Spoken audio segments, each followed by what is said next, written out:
This is really happening. Oh, I'm so nervous. Oh my god. Hello. Hi. Hey, check it out. Welcome to Bread Friends. This is Sunghi Yoo. You. You. Sunghi Yoo. Let me make it easier. Okay. Rename. It's Sunghi Yoo. There we go. Oh, that won't show. Sunghi. Your name won't show up on that thing anyway. Oh, okay. Forget it. My dog is here, so he might be barking. Okay, well, bark away. This is episode 32 of Brett's with Friends. We're with Sunghi Yoo. She is a comedian, actress, dog. No, not an actress. You should be.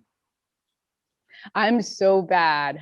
Really? Yeah. No, I can't even play poker very well. I don't have a good poker face. Yeah, it's hard for me to lie to. But good acting, if it's good dialogue and stuff like that, can be fun. Okay, I will try. What do you do? What do you? So you're a comedian? Well, yeah, you can say that. I've been hosting mics, and I went to New York last year and just dove into it. Did it 100%. So I know a lot of comics who are like, yeah, I've been doing this for 15 years. So if you take my experience and squish it all together, it would probably end up like equal to 2 years. So I don't know if I can even say I'm a legit comedian right now, because I know so many people who've been doing it for so long. Yeah. So what we do this, why don't we go back and talk about your experiences that you've had so far with doing some open mic and Zoom stuff, and then go from there. Okay. Did you see my movie? I did. It's very good. Thank you. I'm so proud of my dog. Is it a boy or girl? A boy. His name's Henry. He's a champ. I only caught part of it because I did a new intro for the video today. You only caught part? It's 3 minutes. It's okay. I saw what I needed to see to know that we're gonna be playing it here. We'll do like an intro to it. Like, good. Maybe the halfway mark. Okay.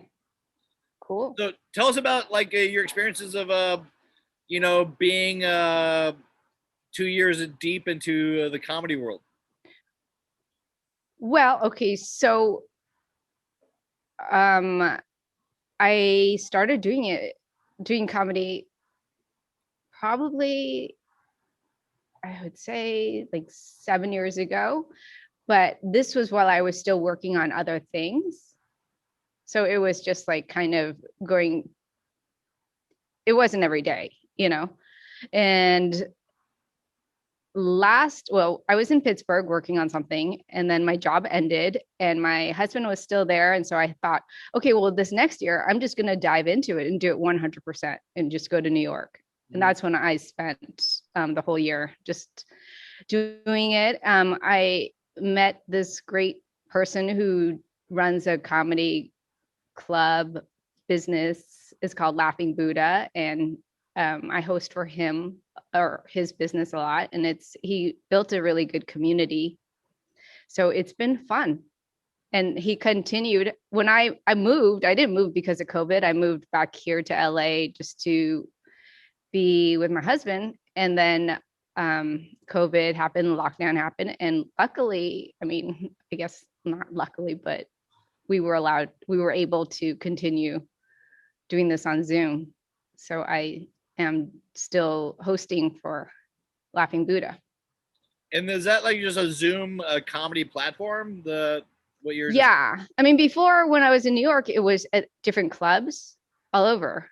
And then the lockdown happened. So he adjusted and we all adjusted. And now I'm in LA and I get to meet people. I get to do it still with the same people in New York, which I didn't think was going to happen. I was like, bye, everyone. I'll miss you. But now I see them.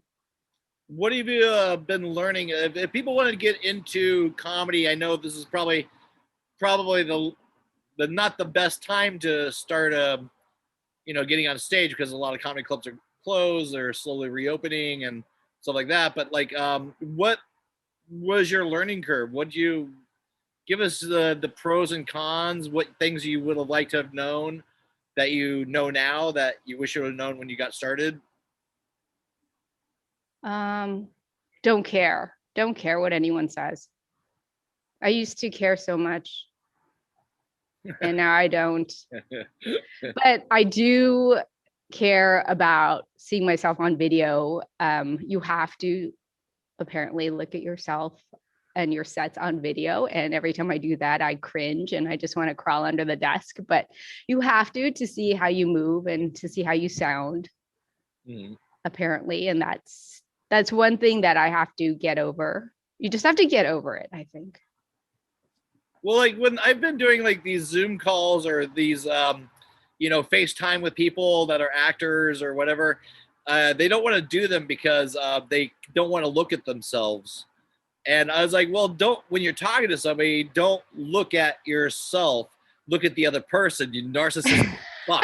It's so hard not to. Like, I don't want to talk to you on FaceTime anymore because I don't like the way I look. I said, no, you're supposed to be looking at me. Well, yeah. When we're doing this, I'm looking at you. If I was to look at me the whole time, it'd be a shit show. Well, what I try to do is push the screen over. So I don't. And then I probably will never see this interview ever. Well, just do a thing where you put like a piece of like a piece of fabric over top of it. Well, I can handle gallery view when there's a lot of people at the mics and everyone is like an inch, everyone's inch is like a square. That I can handle. I find it like doing these like in a gallery form, like where it's 1 and 2. Mm-hmm. I've seen some podcasts that they'll do like where the screen goes up, spotlight, full frame, right? And then it cuts back to the other person full frame. And I was just watching a Wanda Sykes one last night with somebody, I forget who interviewed her. But it gets very disorienting when the full frame happens because that person's actually talking to the other person that we see their reactions. And yeah, it's very kind of like, is she talking to the audience? Is she talking to, me? Is she talking to the host? So I like seeing this because it's sort of a real time, you see your reactions and I see your reactions. And I don't want to full frame when it cuts out the other person kind of makes it not as connected, I don't think. Right. And then I guess it also takes a good editor to be able to squeeze in reaction shots. I don't know if you're a fan of Howard Stern, but I see some of his interviews and they do it really well. Well, he's the best. I mean, but they've adjusted with Zoom really well because you'll see the interviews, you'll see the guest, and then when it's time, when you wonder what the other people are, how they're reacting, you see them. They just really intuitive about that. Yeah, I wonder if that's like one of those things where the screen changes when the person starts talking. No, it's well, you could do, like I told you, you could do spotlight video, or you can do gallery, or you could, and then also, the speaker view is also one of those options. What's the deal with spotlight? What's the deal with that? That's when you have the power to spotlight. I do. Yeah. Oh. Yes, you do, because you're the host. You can go up, take your cursor up to the top right. And is it Zoom or is it a spotlight? Like, is it a spotlight just on like Zoom? move your cursor to the top right corner and you see those 3 dots, and then you can you get the drop window and you have a lot of options. I have speaker, gallery, and full screen. Oh, you don't have spotlight? I know I'm not cool. Oh, okay. Well, I don't know then. Well, anyways, we digress. This is a new platform where maybe you should edit this part out. This part is boring. No, are you editing these? There's a lot of people that are trying to get or curious about doing stuff like what we're doing right now. So I think it's good for people to hear that we're all learning. Are you editing these? Yeah, I've got edit, but I don't edit. I try to not edit too much of the actual interview. What do you edit on? What program? iMovie. Super simple. Yeah. I mean, it's actually, unless it's not bells and whistles. I mean, you can do. I don't know. I find it very interesting. It's super simple. I mean, some people don't want to do the work. I think it's more intimidating than not.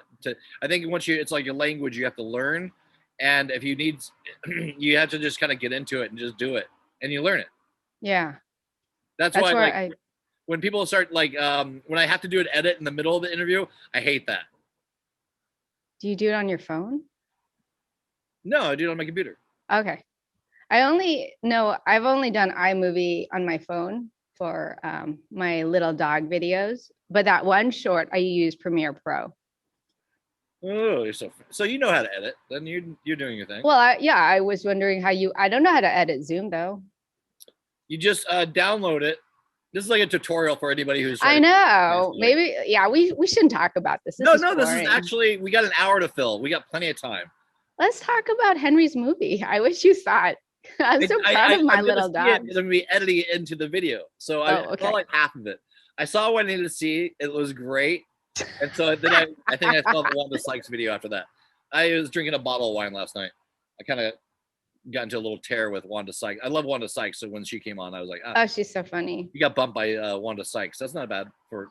But do you want? I opened up for Wanda Sykes. Really? What was that like? No, I'm kidding. In your room. Wow. I'm honored. She's the best. She's amazing. So wait, do you want to just introduce the video for your doggy right now? We'll put it in right now. Okay. Well, I made this little short because yeah, it's a short. It's only 3 minutes and 30 seconds, 3 minutes and 45 seconds with the credits. So yeah. You're gonna watch it right now. I'm gonna put it on right now.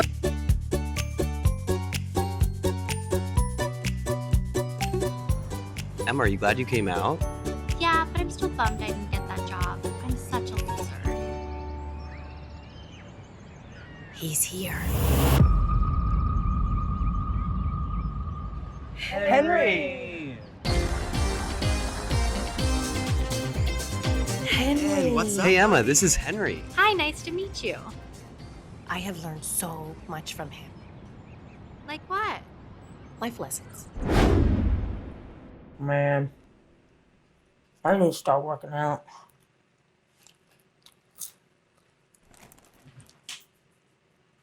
Whoa there, Turbo. I didn't mean today. Hey. Come on. Tomorrow. Oh, Henry. You are right.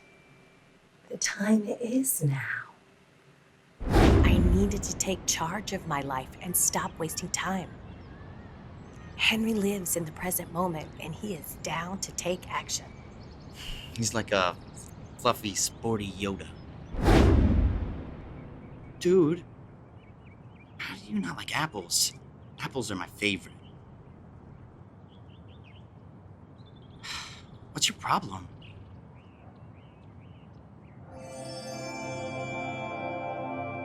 Man, the problem isn't you. It's me. I'm being a jerk.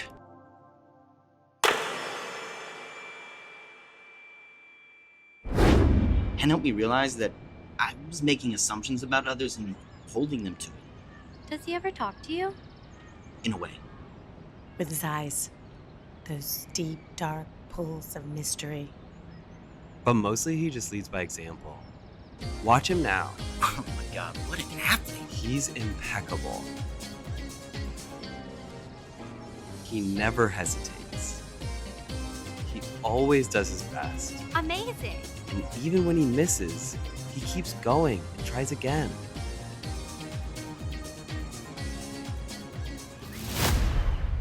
Oh, poor Henry. He got rejected. Are you okay?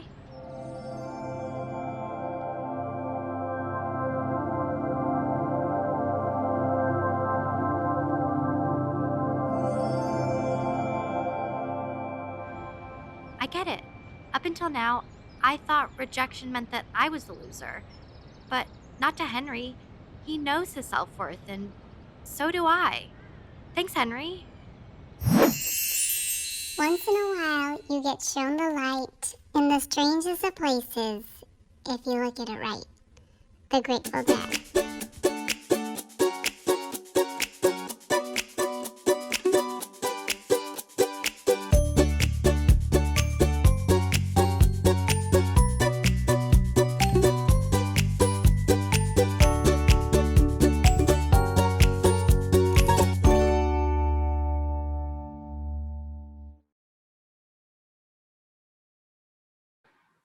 I love that. Okay, thank you. Yeah. Are you gonna do you have more plans to do more videos with your doggies? Or your dog? Yeah.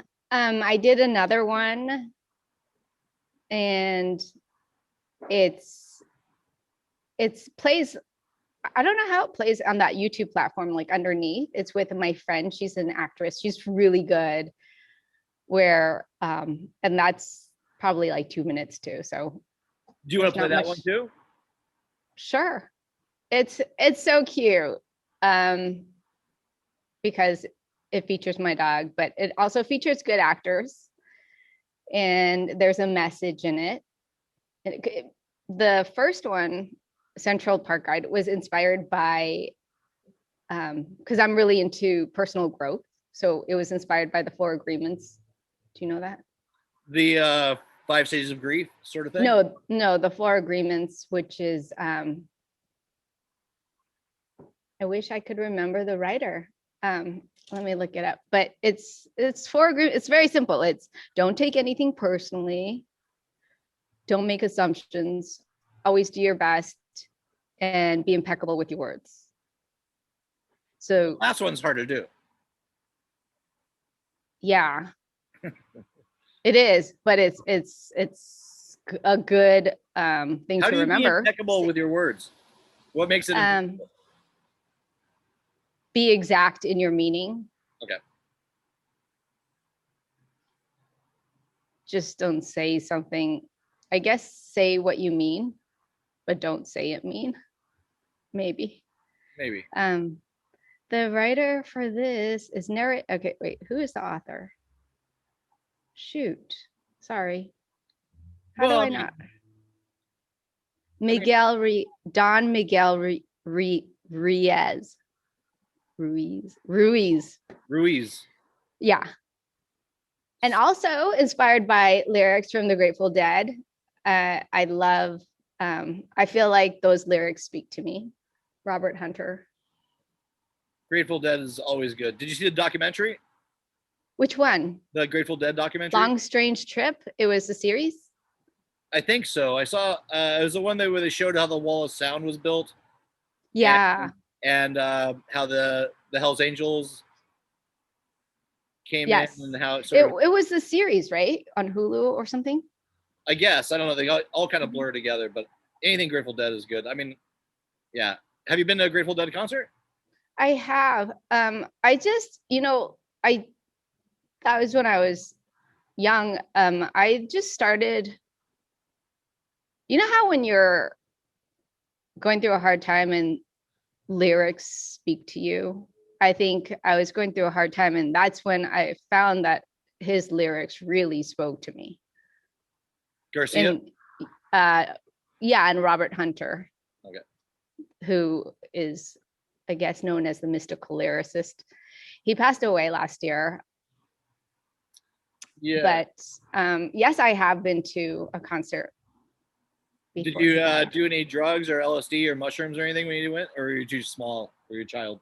I was too small. Yeah, I wasn't in the scene like the people who follow them around. I wasn't one of those people. Oh. I've been to a couple of them, and it was probably, I went to one at USC and one at the in Palo Alto or Mountain View at the, God, what the hell is the name of that? Shoreline. Those are great experiences. I basically was on the LSD and mushrooms and right center stage with at the USC, or is it in downtown? I don't know. What's that one in LA? Anyways, I was tripping so hardcore. It was so amazing. It was so fucking amazing. I was center stage. I was working at Murray Calendars, and my manager Jill gave me a ticket and gave me the day off. And that was a miracle ticket. And that was a miracle. That's pretty cool. And I was sitting right parallel in the middle of the thing, and with Jerry straight ahead, far, it was a distance away, but as a parallel. And I looked around at one point. I saw everybody in the audience. It was like a CGI effect where it was like everybody was naked and making out with each other. and there's just so much love in the place. It was like overwhelming, and I saw myself as a three-dimensional. I saw myself in layers of three-dimensional, like see-through panels, like the Da Vinci, the man, Yeah. Da Vinci, and I saw it stacking up and becoming a 3D image of myself in that, and it was pretty damn good. Wow. You're so lucky you had a good experience. Oh yeah, until the lights come on at the end, and everyone's trying to head for the bathroom, and everyone's tripping out of their minds, and you just see everybody's. You don't look in a mirror when you're tripping that hard, because No. because you're looking at it. You see every little. I imagine like that scene from Poltergeist, where you would just start picking your face. Yeah. Well, that's actually like a psychic trigger too. That is like, when have you ever had a dream about losing your teeth? No. What does that mean? Maybe it's more. It's like almost like an iconic dream state that people. I think it's like something that has happened before with other people. But there's a point, maybe when you hit 35 or 40 or something like that, you start having dreams about where your teeth start falling out. What does that mean, though? I think age. Oh, there's nothing. Nothing. There's no about deeper meaning about that. Because I know, like in the Korean culture, they said that if you dream of a toothache on the top part on the top part, that means someone older is going to be sick. If you dream of a toothache on the bottom part of your teeth, that means somebody younger will be sick. Oh, I never knew that. I just I knew that, but I have not had a dream of my teeth falling out. I might tonight since we talked about it. You'll definitely tonight. So how long have we known each other for now? I'd say like 20 years. No, I don't know. Oh. No, I wouldn't say 20 years. I don't know. It's probably been about 20 years. I met you a long time ago. Through what, Jace? Yeah. Jace. That guy. He's funny. Hey, Jace. Shout out to Jace. There you go. So where do you want to see yourself going? Like, I know we're in COVID, obviously. It's a whole fucking new world. It's crazy. It's wild. What do you see happening in, like, how would you like to see your career play out? What are the projects that you want to get doing? I know you're working on the dog stuff, of course, but like, how do you have any dreams of a sitcom, or how would you like to see this whole thing, your life, play out in the comedy world? I don't know, actually. And that's something that I've been working on and thinking about. And it's weird because I feel like I've had a restless spirit this whole time. When I met you, I was working in costuming, and I was doing that for a while. And I've always been in production, doing other parts. Like before that, I was working as a production coordinator. And then I kind of went back to production in other departments. But now I just want to focus. But I don't know where comedy will take me. I'm also doing these pet portraits. I started painting during COVID. Well, I was always painting, but like I started really getting into it, and by word of mouth, people have been ordering these dog portraits, I think, and cat portraits. Yeah. People like their cats too. And so how did you, I see, I've known you for so long, but I never knew you even painted. Oh, yeah. Yeah. Acrylics. I tried watercolor. It's very hard. I also had painted with oils before, but I don't do that anymore. I feel like the chemicals are really strong, but I might go back. I like the way oil feels. It takes forever to dry. So acrylics has been my medium right now. With lockdown, I really believed there was a pandemic. I really believe that there is COVID. So I was following the rules and doing everything I can to stay inside. So I started doing more work that didn't involve going out and painting was one of them. And by word of mouth, people started ordering these dog portraits. People like them. And it takes me forever though, because I'm very OCD and very hard on myself. So if I don't like the way it's going, I'll just kind of sand it off and do it again, or get another canvas and start over. So it takes me a really long time. And that's why I haven't done anything. It's on Etsy, but I take orders one by one because I know it takes me so long to do one. How long does it take you? I don't know. It depends. And, if I get a good reference photo, and that's the thing, it's very contactless, because they send me a reference photo and then I paint it and then I mail it to them. But I guess it depends on the reference photo. I really need a good one. Yeah. I know, you know what I'm talking about. Yeah. You do abstract more, but. Yeah, I mean, if you ever have a chance to do one with a dog sitting down plus a reference photo, is really good. Like when I do sometimes when you have something in front of you that's actual physical, like a female nude. I love doing female nudes, but the female doesn't have to necessarily be unclothed to do that. As long as I can see the proportions and see the where the the neck to the ear to the hand to the joints. If you can get because things change in photographs, like the perspective change as versus real life. And so if you can do if you have the opportunity to do a photo and a real life subject, it actually makes it a lot more, I guess, contextual. I'm just throwing that word out. Well, yeah. Before I met you, I went to art school and I did a lot of nudes in charcoal and as well as other mediums, but good luck having a dog stand still for a really long time. Well, even that's why energy though, the energy of that creature, just to paint that really fast. Well, it's just get a sketch of that really fast and then paint it. Yeah, and also the personality maybe a little bit kind of in there, kind of get a little, energy thing, I guess the example would be if it's a really mean dog or a really primpy dog, there's a difference. And I don't know, just anything that will add to the painting, I guess, is what the point of that is. That makes sense. Anything you can get. I guess, yeah. What's it called? Gesture drawings? Sure. So do you paint anything besides doggies? Lately here's another thing I've been doing is, have you ever seen those acrylic pours? Acrylic what? Pours. They're pours?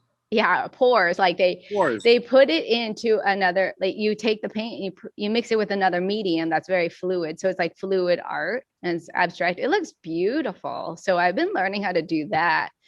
Are you talking about like the stuff where it's like it kind of is on top of the water a little bit? Or? Well, you mix it with a medium, like a Floetrol. Do you know Floetrol? Floetrol.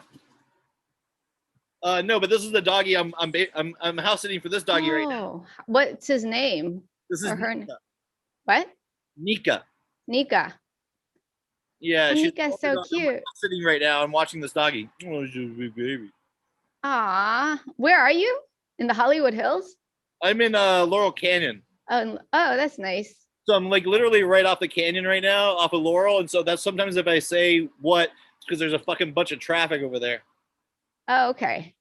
That's really nice. Well, it's very green. Have you been watching any documentaries? There's been a few out there that have been great. Like what? That's what I was trying to figure out before I asked that question. I was like trying to remember the name. There's this one about this. God, I know I'm gonna fucking wreck this shit up because I just watched part of it. It's like 6 episodes. It's of this woman in the actually it's a transvestite in the 70s or the 80s that was a charlatan. She kept on ripping people off in big business deals, and she was creating a car. Somebody out there knows it. If after that, no, that does not sound familiar. Off, and then she became her own lawyer in the thing, and it was I don't want to give too much away in case anybody wants to watch that thing, but it ends up being there's a couple people that died, or there's a person but unrelated to her. But do you recommend it? Yes, it's called like Illa or something, or gosh, maybe I'll put it. Maybe I'll do the research. I'll put it up right here. But it was really interesting, and it was like a lot of people weren't doing transitions during that time, and she was sort of a pioneer and getting. Was she a transvestite? So did she get surgery? Yes. She was transsexual. She became a she, but she wasn't finished with it. It was in mid. I can't even imagine how badly they did the surgery back then. Being the first to do that, because I know it's probably gotten a lot better because they're giving people hormone treatments. Yeah, she was. Or how crude it must have looked. Put it at the bottom of the screen or something like that. But people should see it. But like that must be crazy. But she was also a sociopath, so she wasn't completely like. Anyway, she was not a good representative of the trans community. she's kind of she is a bit of a snake. She's a business person. I don't know if I can watch that right now. It's pretty interesting. Yeah. I feel like just after these past 4 years, I like to see good people win.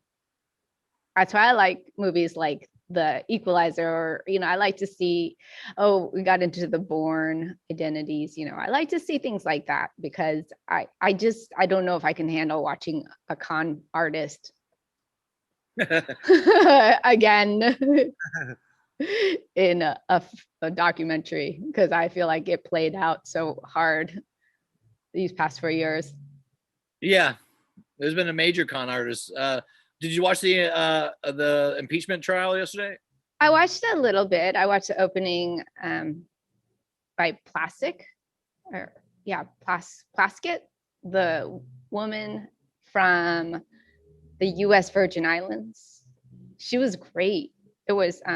Was that the black She's woman? the manager. Yeah, she was the manager who laid out all the groundwork, and she did an excellent job.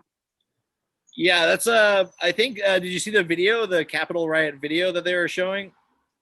Yes, I saw many videos of that. It sounded really crazy, and I don't know, but again, I'm ready for more gaslighting. Saying it wasn't a big deal or whatever. I guess Rand Paul was doodling or something like that. He was doodling, and some of the other Republican guys weren't looking at the screen when they're playing the videos. Like that's going to go away. I can't even believe we're at this point. But one thing that this administration did was expose a lot of the loopholes, expose a lot of ways you can get away with being a con artist. Oh God, it's such a fucking shit show.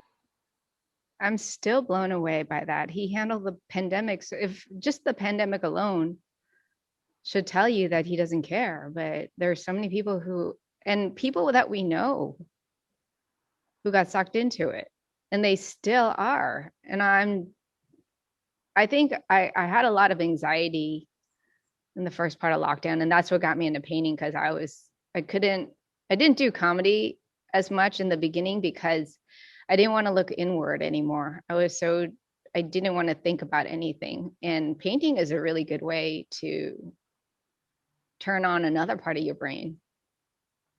Yeah. Well, we have the time to do it now, where like this podcast, I've been wanting to do one for years, but never really had the time to do one. And now we seem to all have a reserve of time to do the things that we've been waiting to do or trying to get to. So when you paint, what do you listen to, or what do you listen to music or a podcast? Yeah. I listen to music. What music? Gosh, I'm all over. I love Grateful Dead. Neil Diamond is good. Um,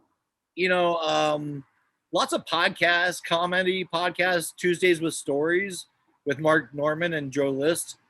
They're two New York-based comics, and Yes, I've seen Mark Norman you've seen in him New York. Yeah, I went to so many shows in New York, and he's so funny. He's really good. He's fucking great. He's just gonna get better and better. I've been listening to Kyle Dunningham. Do you know who that is? What? That sounds familiar. Is he a comic? Yeah, he's a comic. He's got a show called Craig's News Live. I don't know. He's kind of been taking a break. He's been home with Sly Stallone. I actually got on his podcast He does a show, and he does Pussy's podcast. He's all over. He's the king of Instagram. Kyle Dunningham. Everybody knows him. If you're on Instagram, he's a super genius, multiple character guy.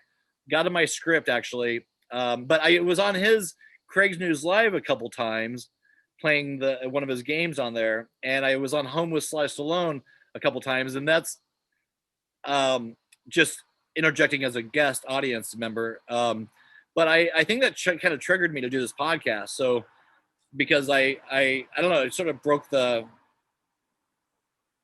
whatever insecurity I would have about it doing one. Yeah. But I like comedy podcasts. Conan, Needs a Friend. That's a great podcast. He just did one with Howard Stern last night. There's lots of good stuff out there. But I paint and get stoned and drink, and kind of loosen up and kind of work on multiple projects at the same time. I use oil or acrylic, or depends on how much sun there is to dry it. Do you mix them together? You can use acrylic as a base, and then if you want to more for the graphic-y stuff, like this stuff right here.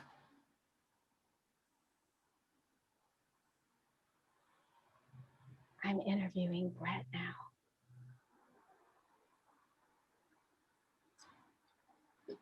This is more of a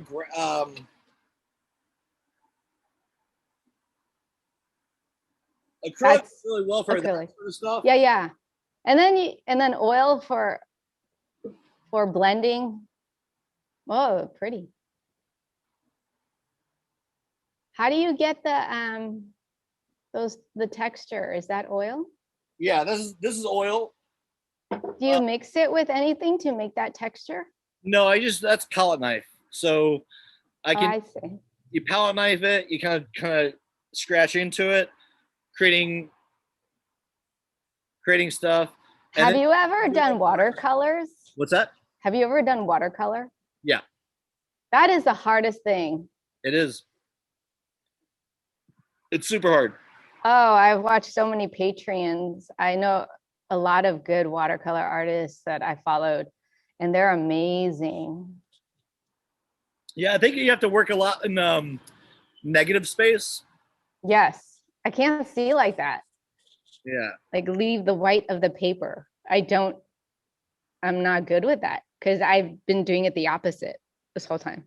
Do you know a good sort of technique that my art teacher in high school taught me, Mr. McLagan, a very important person in my life. He gave me all the best art supplies. He let me do stuff on more expensive paper and stuff like that. But he would do it's a simple thing. You might want to try it. It's an exercise where you do a tree, right? You start doing a tree, and to do the branches and stuff like that, you start doing. It's not painting the branches; it's painting not the branches. It's like right. Leaving the open spaces will create those branches. Yeah, that is so hard to adjust my brain into doing that because I'm always thinking, okay, I'll just do it with white later. Because the acrylics is the opposite. You do dark to light. You can do anything you want. There are no rules. Well, with art, but I understand that, but just the opposite, like the main for me. Okay, so for me, I like to do dark to light, like put in the highlights at the end. And with watercolor, you just have to remember where they are and then keep adding layers, which I find it's a fun challenge, but I did find it so hard, and I'm going to go back to doing that.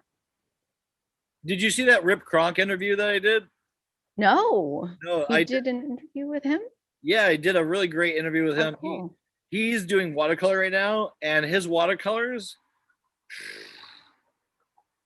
Anyway, if it's in the second part of the interview. The interview went long, but his watercolors are in like photorealistic, which is ridiculous to get to.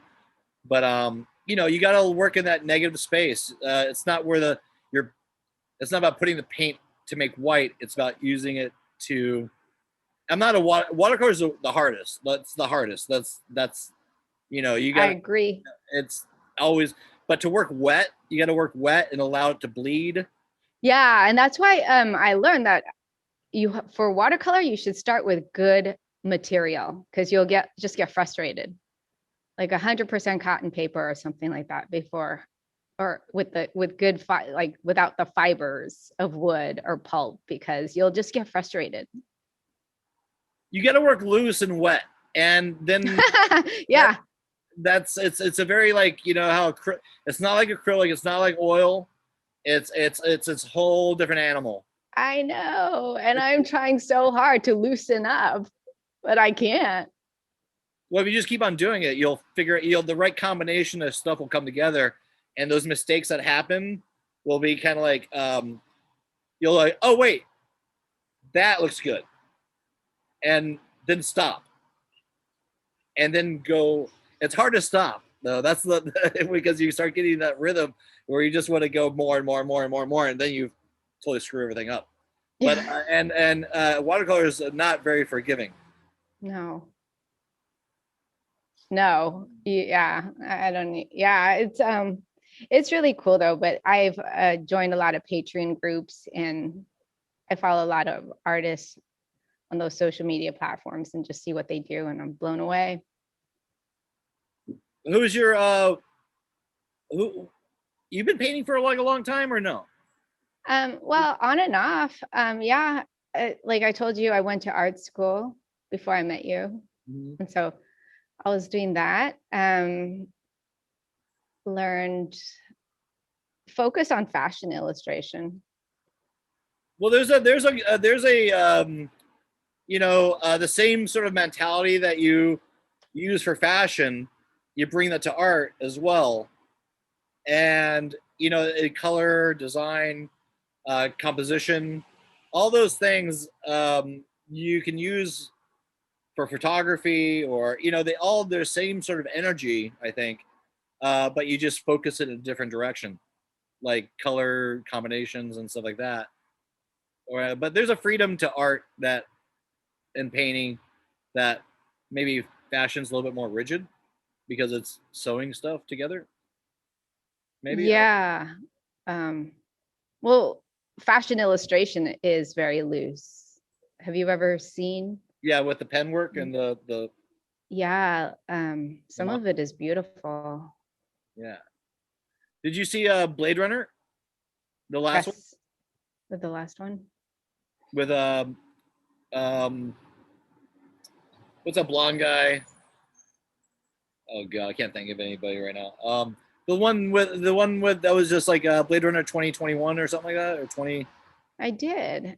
I'm trying to think about that, because that was like 1,000 movies ago. That was all I've been doing a lot. I've been watching a lot of movies lately.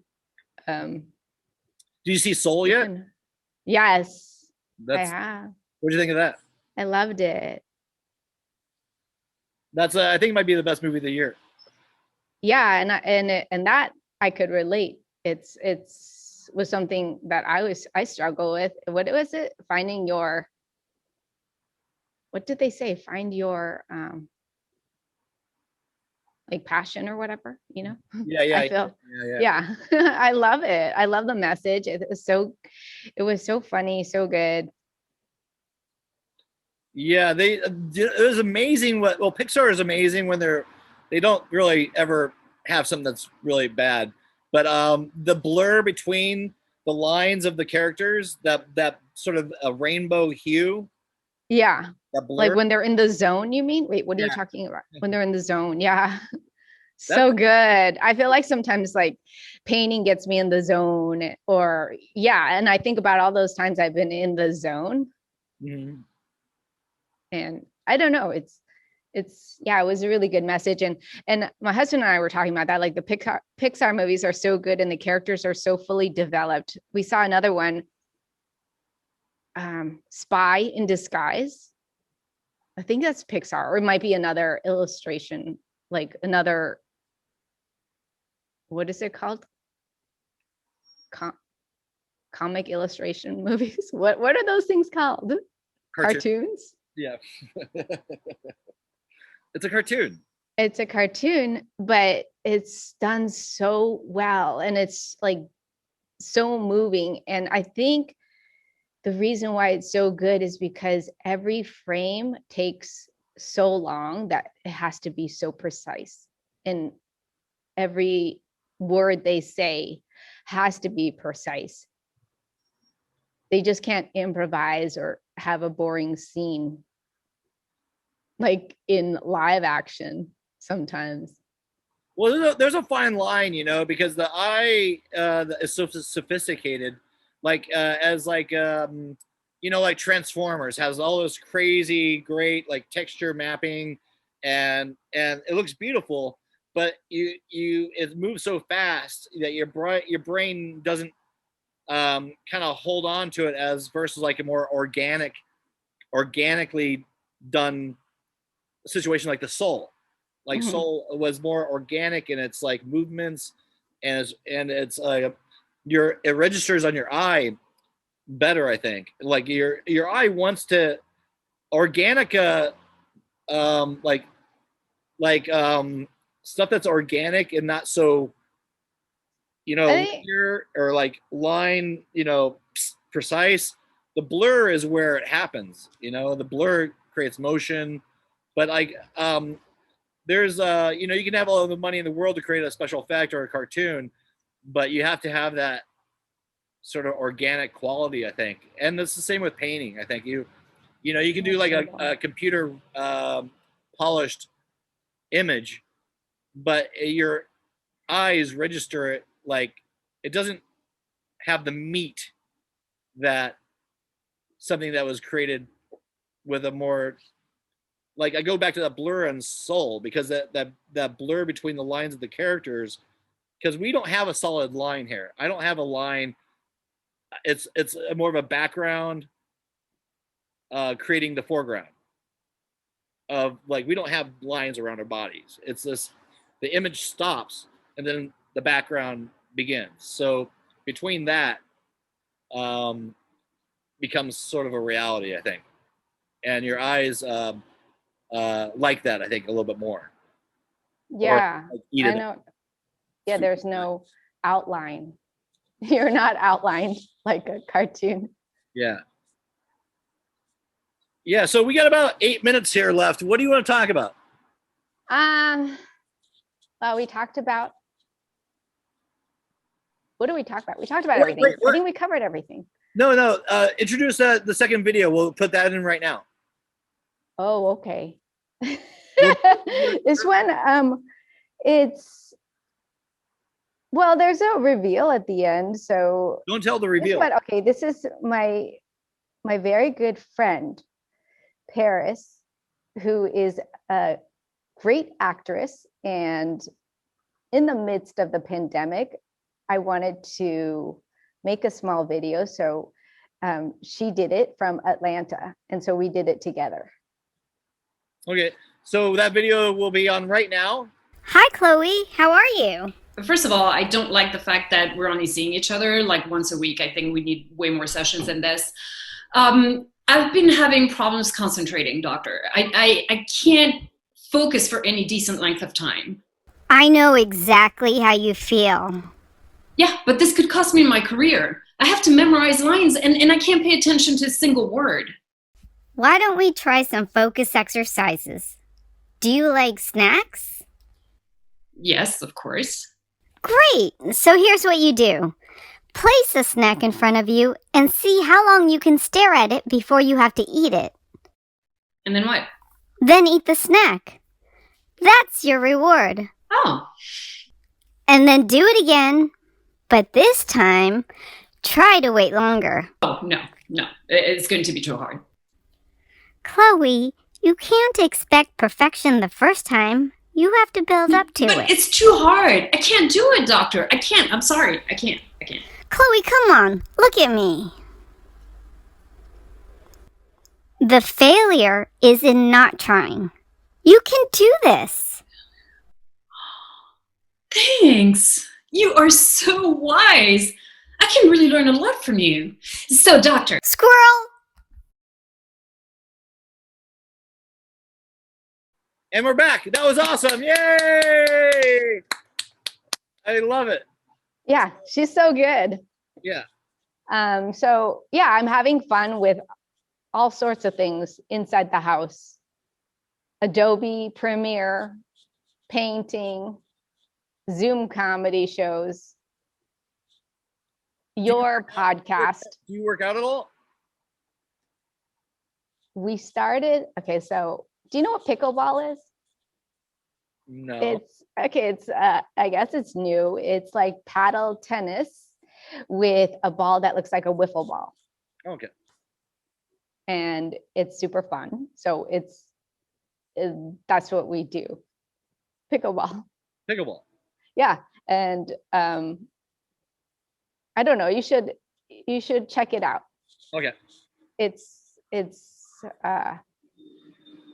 you get cardio, you can practice doing swings you can practice, like, if you get good, which I'm not good, but you can practice ball spins or whatever. It's a whole thing. It seems to be a growing sport. It's something that you can do in a small amount of space. And when apparently the referees for all those big games started playing this because they wanted to do something. They wanted to do some sort of workout and play, and they had a small amount of space to do it in. Did you watch the Super Bowl? Yes.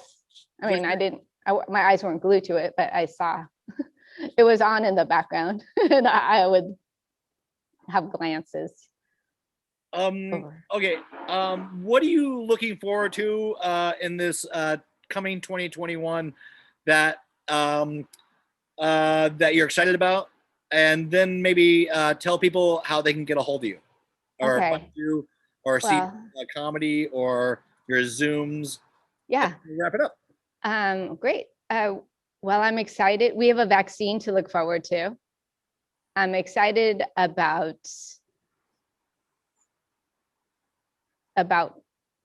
things opening up again. And I am on Facebook. I'm on Twitter. I have a new Twitter handle. I was kicked off of Twitter on my alias account because you're not allowed to wish bodily harm on somebody who but this person had committed bodily harm on a rhinoceros. But according to Twitter, people are more important than animals. So that's okay. I'm on Twitter with my real name and on Instagram. And how do they find you on Instagram? What's your so it's SYOOLA. And it's really a lot of Henry stuff. Facebook, it's my full name. And Twitter is my name. And I just started the new Twitter account. So I'm just going to try to keep that with comedy and not be political or not have too many dog photos. And can you spell your name out so people can find it? Yeah, it's Sunghi, SunghiYoo. And let's see. Oh, is there any good food that you like to make, and how do you make it? Can you give us the ingredients? Okay, well, I'm Korean, so I like to have Korean food. And what saved me was following this YouTuber, Mangchi. If you like Korean food, she's so good. She makes food that my grandmother used to make. My grandmother passed away 3 years ago. And she teaches you how to make it. And it's very easy the way she teaches you. I'm not a good cook at all. So I watch those videos with my husband, and then he cooks. He makes it, and he does a really good job with it. What's his name again? Who? Mangchi? M-A-N. Okay. M-A-N. Wait. No. Stop. M-A-N-G-C-H-I. I love her. She's saved me during COVID. I don't know. Do you like Korean food? Of course. Okay, so she used to be a gamer, and that's her name, Mangchi, and it means hammer in Korean. Nice. But she's a fun person to follow and watch on YouTube. And yeah, and also we've been doing Blue Apron, but we're not going to do it anymore because we are moving. Right now, I don't know if I told you this, but we live in a loft in downtown LA, and a loft was a good idea when we were traveling, but now that we're kind of in lockdown, a loft is not that good of an idea, I realize. And you're moving to El Segundo, right? Yeah, we found a house in El Segundo. Oh. Yes. And you're moving there because of why? Because my son, Henry, we want to get him a yard, and I don't know, I just want to mix it up, get a little change in the environment. Who knows? Good. Well, enjoy your move. I hope nothing but good things. Do you have a joke that we can hear before we leave? There's like a 30-second joke. I know it's a lot of pressure. Is there a joke that you can tell them that is your go-to joke? My go-to joke. Oh my God. No, I don't know. It takes so long. What have I been talking about? This my brain is a blank. Well, if they were I have a show coming up. So it's this Tuesday for Laughing Buddha, and I'm going to be hosting it. So if you want to join in and watch, please do. And they would do that by finding you on Instagram or Twitter, yeah. Facebook. Okay, well, we're going to wrap it up. This has been Sunghi Yoo. I just know you by Sunghi Yoo. Thanks. Amazing person. See, that was easy, right? That wasn't so bad. What? The show. Oh, the show. Yeah, no, that was not bad. Hearing you pronounce my name was not easy, but it's okay. Okay, sorry. I've known you for 20 years. I'm allowed to do that. Okay, look at the timer's up. Okay. But Sunghi Yoo. Okay, yeah. Let's talk soon, and give your love to Henry and your husband, and have a Thanks. good move, and let's talk in the future, all right? Yes. Thank you, Brett. This was fun. Yeah. It's super casual, no frills, easy. We like it that way. Yeah, and I will never watch it because I'll hide. If I have to see myself on video, I'll hide under. I'm kidding. You gotta watch it and share it with your friends. Come on, they want to see you, your fan base. You're creating your branding right now. We got you. Share it, and you look great. And don't be afraid to look at yourself on video. Okay, thank you, Brett. No, okay. That's not really like sage advice at all, but be well. Thanks for talking, and thanks for coming on Breasts with Friends. Thanks. So much fun.